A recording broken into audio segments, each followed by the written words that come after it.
All right, welcome back, my friends, to All Cars. I am John, and this week we are doing another Motorweek retro review reaction. It is the 1993 Lincoln Mark VIII. Now, I am on a little bit of a Lincoln tear right now. I'm actually working on two different projects around them, and I thought it was a good time to go check back on what I think is one of the more gorgeous cars they've actually created. So, if you would, grab your beverage of choice, sit back next to the fire and relax with me, and let's see what Motorweek said about it when it was brand spanking new. Is made possible by Tire Rack.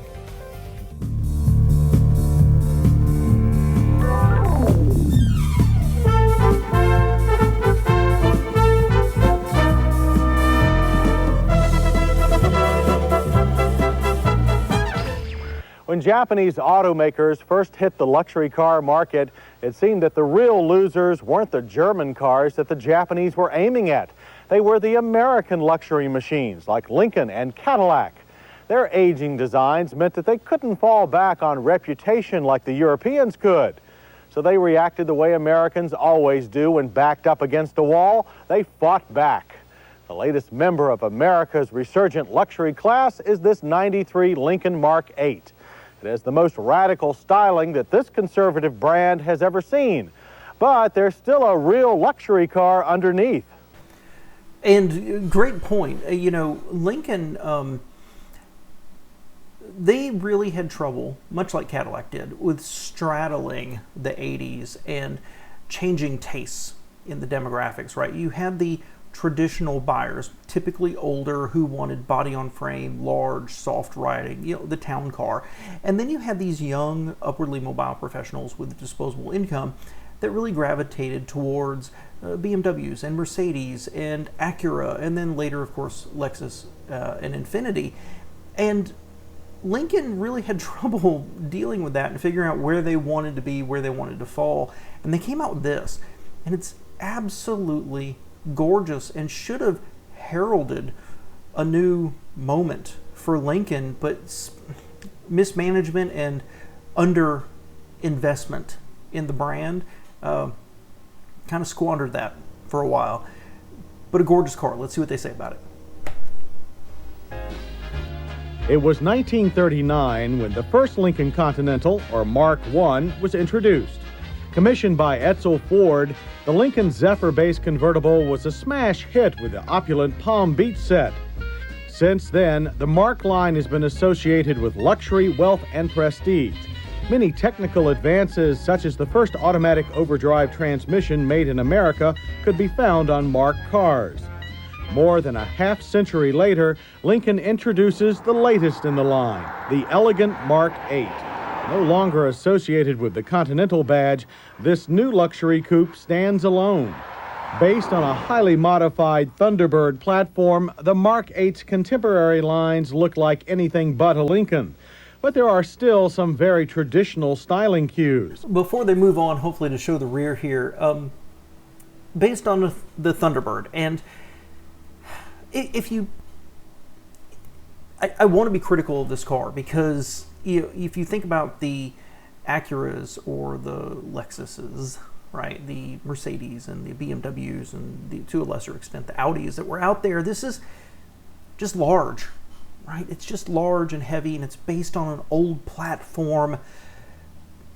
But I still think it's gorgeous, and it really does appeal to me. This is...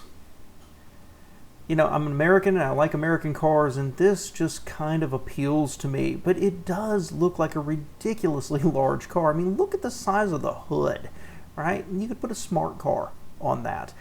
And I do talk about on this channel, one of the things I'm pretty critical of is cars that are thin, right? But this manages somehow to escape it. And I think it's the chrome above the headlights. This went with narrow headlights when narrow headlights weren't really the thing. And I think the grille could have been a little bit larger. I mean, this is hindsight. Make that grille a little more defined. But overall, you end up with a really gorgeous, swoopy, beautiful car. I really do think, I don't particularly like it in white. I'll be honest with you here, not the choice I would take, but really, a gorgeous, well-proportioned car, but I still argue that it's oversized for the time period it was in. The vertical chrome grille is flanked by some of the smallest profile headlights in the industry. They lean sharply towards the long flowing hood line to a steeply raked windshield. Curves continue rearward down the big C-pillars to the trunk. The classic spare tire hump has been retained, and while controversial, actually improves aerodynamics and trunk room. Well, that's interesting to hear. I wouldn't think that would improve aerodynamics, but that's interesting they bring it up, because going back to what I just said, one of the struggles that Lincoln had is combining their history and their heritage with more modern cars and a changing world, and putting that fake spare tire hump right there, hearkening back to some of their heritage. It shouldn't work, but it does. And what it does is it beefs up the rear end just a little bit. Honestly, it's surprisingly subtle. Everything about this car is surprisingly subtle, surprisingly well retained. While even here at the trunk, you've got these tail lights that, wow, they remind me ever so slightly of an Infiniti, or the Infiniti. I think it's the J30 actually looked like this. They're not too thin, they're not bulky, it just works, but that thin strip of chrome shows some reserve from Lincoln instead of slathering it everywhere. Surprisingly reserved, that's what I'm getting to. Nice looking car. Long front and rear overhangs increase the car's prominence on the road, while subtle door moldings accent the extended shape. 16-inch alloy wheels are shod with 225 60 Series Eagle GA radials. Mark's brand new all-aluminum 4-cam 32-valve V8 engine is the first of its kind to be mass-produced by Ford. The 4.6-liter motor pumps out 280 horsepower and 285 pound-feet of torque. That's the modular V8, if I remember correctly. That's pretty good power. Not earth-shattering, right? You're not going to burn up the pavement, but nice, good power. Good power. I'll stop there. That's 30% more than the 5-liter Mustang engine. It's mated to an equally new smooth-shifting 4-speed automatic transmission that drives the rear wheels. With the optional traction control disabled, the V8 hurled the 3,750-pound coupe to 60 miles per hour in only 6.6 seconds, and the quarter-mile rushed by in 14.9 seconds at 97 miles per hour. That's really good. That's, wow, that's surprisingly good. Again, I wish I remembered what the LS is that I looked at years ago, or months ago, whenever it was. I don't remember their numbers, but that's surprisingly good. Pretty impressive. Very quick by any standards. EPA estimates for the 1993 Lincoln Mark VIII are 18 city and 21 highway. We got an average of 19 miles per gallon.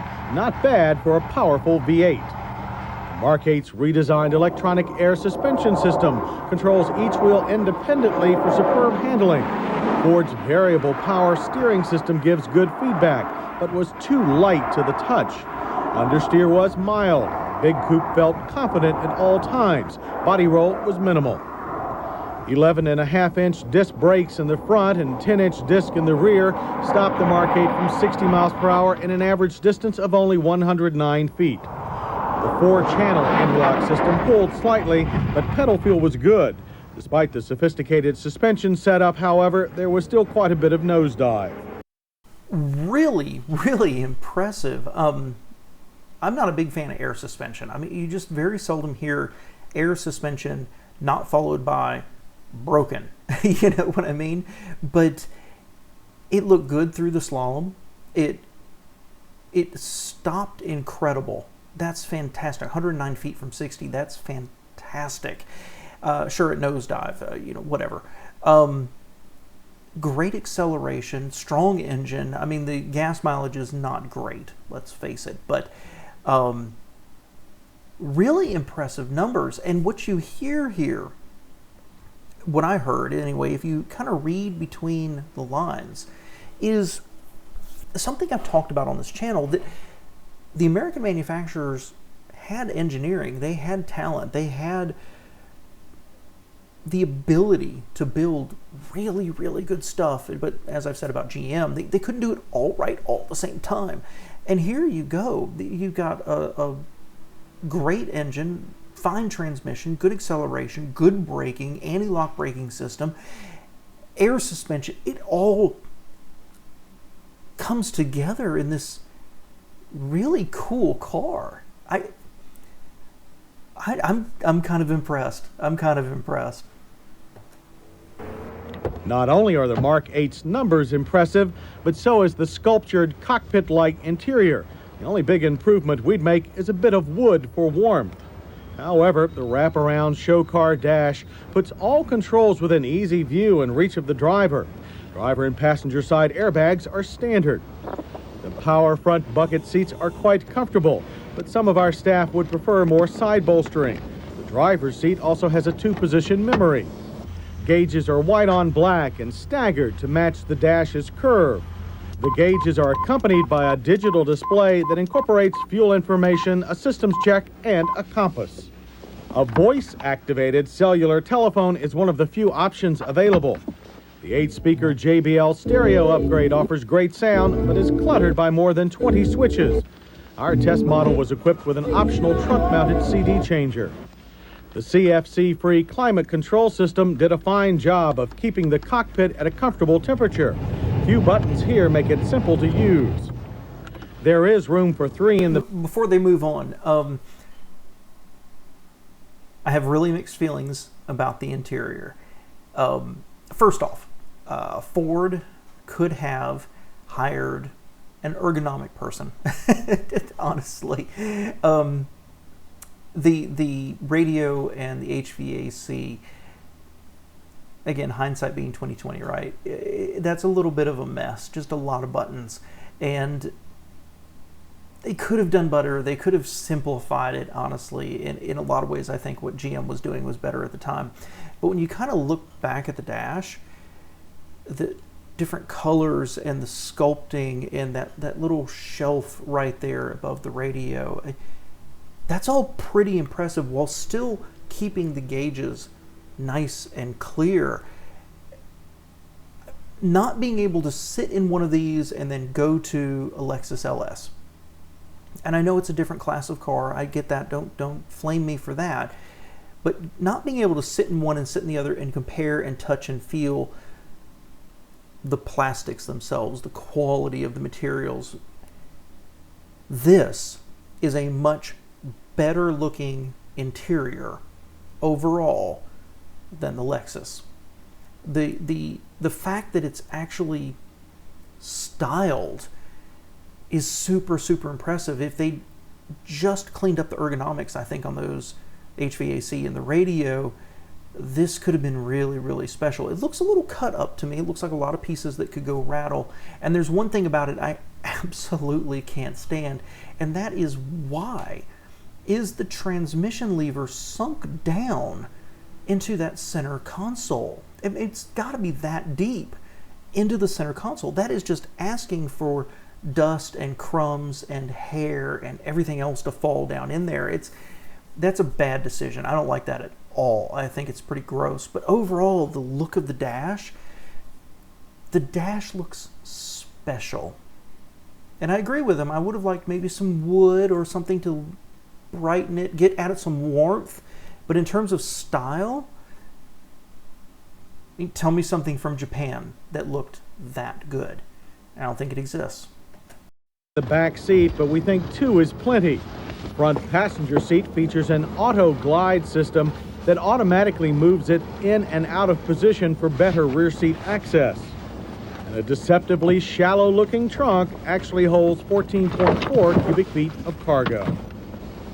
Prices they just moved right on from that. I was a fan of coupes back when I was younger, had 2 of them, and It was never a problem to get into the back seat, and honestly, if you're getting into the back seat of my car, I don't care if you have to suffer a little bit to get back there. Now I'm like, no, I don't want this. Why would you want this huge huge four-seat car with 2 doors? But that was easy to get in and out of. Smart thinking by Ford with the electric glide seat to slide back for you. Looked like it had plenty of room, and 14-ish, not quite 15 cubic feet. Not a huge trunk, but it's a styled rear deck back there, and perfectly adequate. I mean, you could pile your luggage in there and head off. Nothing wrong with this car other than the gas mileage, of course. There is nothing here about this car that is turning me off. There's a lot to like here, and a lot, I will argue, a lot of smart thinking from Ford. The 1993 Lincoln Mark VIII started $36,640. Our test model was equipped with traction control, the cellular phone, a JBL stereo upgrade, and CD changer for a total of $38,977. A Lexus SC400 will cost you more and doesn't pack the punch of the Mark. Handling characteristics are similar, but the Lexus has a bit more luxurious interior. Yet overall, we think the Lincoln Mark VIII is a fabulous car. It combines contemporary styling with the time-honored traditions of the prestigious Mark line. But more importantly, the Mark VIII provides Lincoln with a most impressive response to the world's best. Really impressive. I will say, I don't think looks, just from watching this, right, the quality of the interior really screams best in the world. Interesting they compared it to the SC. I think this is by far a better looking car, and I'd be interested to look up the dimensions, because I get the opinion the SC is much more compact, lighter, more focused, right? This just feels big on big. And to me, that kind of defines Lincoln from the time. They had a platform, they had a chassis that they needed to use for Lincoln, and I think it was out of step with where those young, affluent buyers were going to. I don't think that anybody who was looking at that Lexus would put the Lincoln necessarily on their list. But I think this is an eminently appealing car. This looks like a comfortable cruiser, and it's fascinating they said that it handled similarly to the Lexus. And the Lexus was more expensive. I'm kind of impressed. Honestly, I'm kind of impressed. Now, there's no doubt in my mind that the Lexus would hold up better over the years, and that it would be more desirable 10 years later. But this is I think truly it's a gorgeous car. It looks better in other colors. Certainly blue. I like the blue. But I think it's a gorgeous car, and a really strong performer. This was much more positive than I expected it to be. I expected something that was faint praise, and it wasn't. This was just a solid performing car. I wish it had meant more for Lincoln of where they were going to, and instead of kind of getting lost in the woods for a while. But what a gorgeous car. I'm going to stop there. If you owned one of these or you have fond memories of it, please share below, because when you think about the town car and the other Lincolns, and then this comes along, and even after this, they moved into the LS and then the Zephyr and things like that. They all became more boring again. This styling, how did that come out of Ford? Let me know your thoughts below, guys. Thanks.